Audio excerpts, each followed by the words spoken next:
semua, salam sejahtera Malaysia. Hai semua, salam sejahtera Malaysia. Hai semua, salam sejahtera Malaysia. Hai semua, salam sejahtera Malaysia.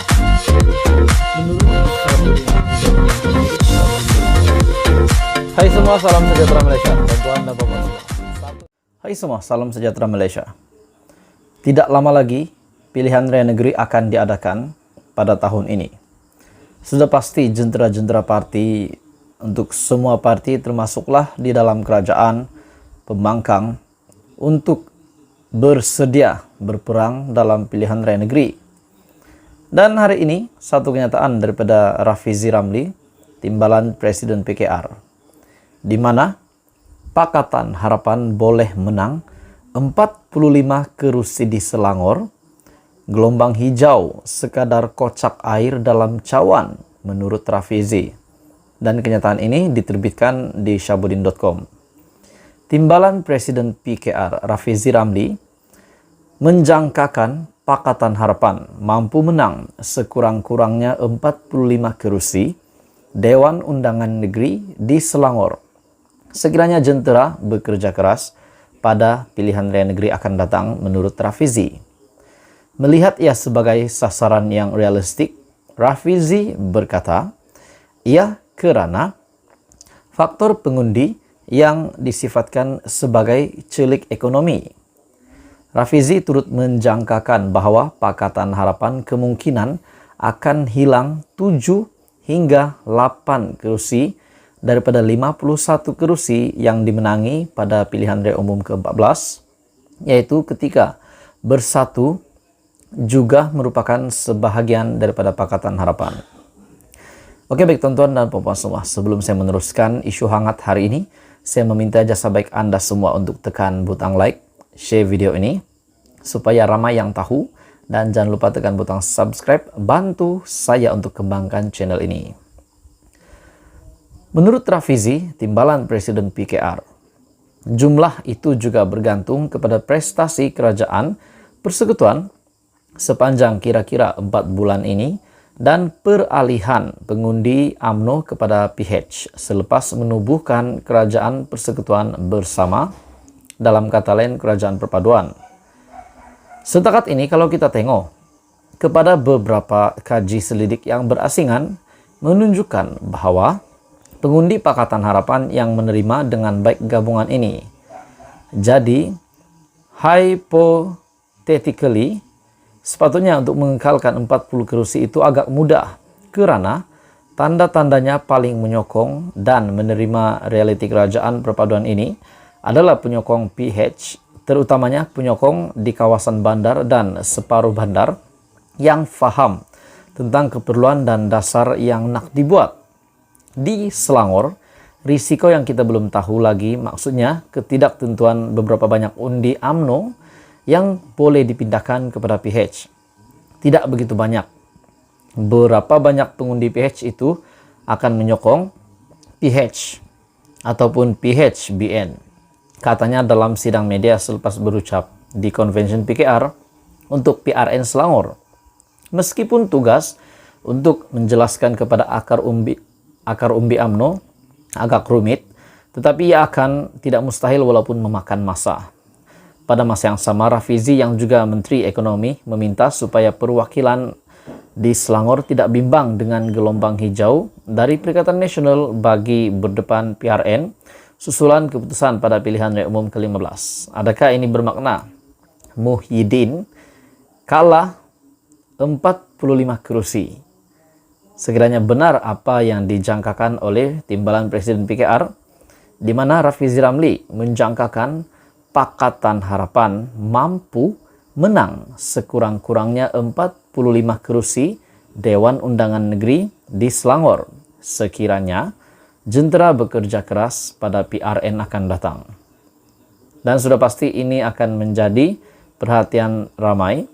Kenyataan daripada Rafizi ini, di mana keyakinan Rafizi bahawa PH akan menang 45 kerusi dan bermakna PN tidak mampu menang 45 kerusi ini. Apa komen Anda?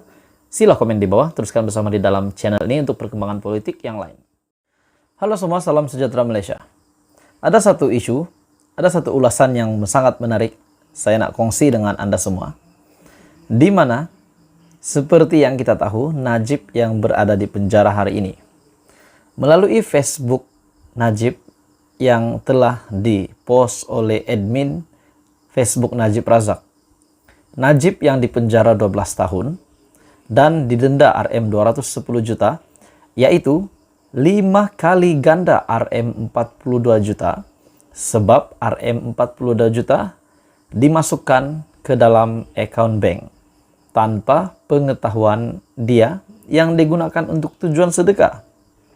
Jadi, apakah denda dan hukuman penjara bagi parti-parti politik dengan pengetahuan penuh telah menerima rasuah 3% hingga 5% daripada projek-projek rundingan terus Rm 92,5 bilion dalam akaun bank mereka.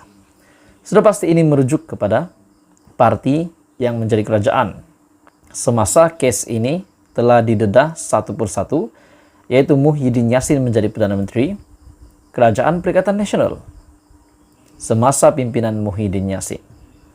Dan sekiranya ini benar, kalau benar-benar Muhyiddin Yassin memang didakwa dan didapati bersalah, adakah menurut kenyataan Najib ini bahwa hukuman yang bakal dikenakan kepada sesiapa saja pemimpin ataupun parti politik yang menjadi kerajaan pada ketika isu dana yang diseleweng ini telah didedahkan, adakah hukuman lebih berat kepada pemimpin yang menjadi kerajaan pada ketika itu semasa dana yang diseleweng ini didedahkan, dibongkar, dan dilondehkan perlahan demi perlahan.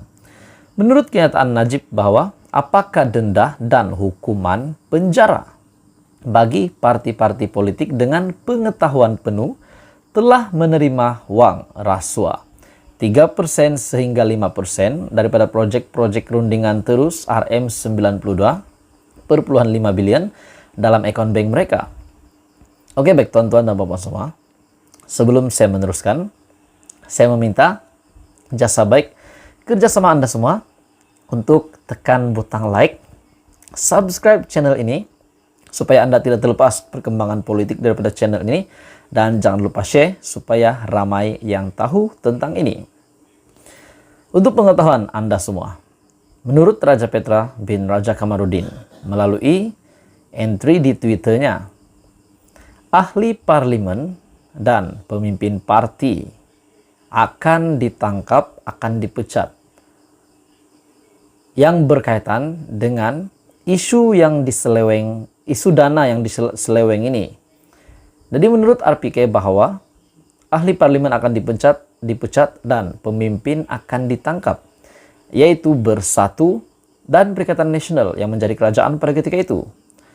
Dan sekiranya benar apa yang dinyatakan oleh Najib Razak bahwa hukuman yang lebih teruk mungkin kepada pemimpin yang benar-benar didakwa ataupun akan didapati bersalah nanti berkenaan dengan seleweng dana ini. Menurut Raja Petra juga, Rm 4,5 bilion telah masuk ke dalam akaun Bersatu semasa menjadi kerajaan dahulu, dan dana ini juga yang telah digunakan untuk Perikatan Nasional mewah, kononnya mewah semasa berkempen bagi persediaan pilihan raya umum ke-15. Ramai ahli politik, penganalisis politik yang melihat bahwa bagaimana mereka boleh mewah sebegitu dengan cepat. Bagaimana Muhyiddin Yassin, bagaimana pimpinan PN Bersatu pas boleh menjadi satu parti gabungan yang begitu mewah sekali semasa mereka berkempen untuk persediaan pilihan raya umum ke-15.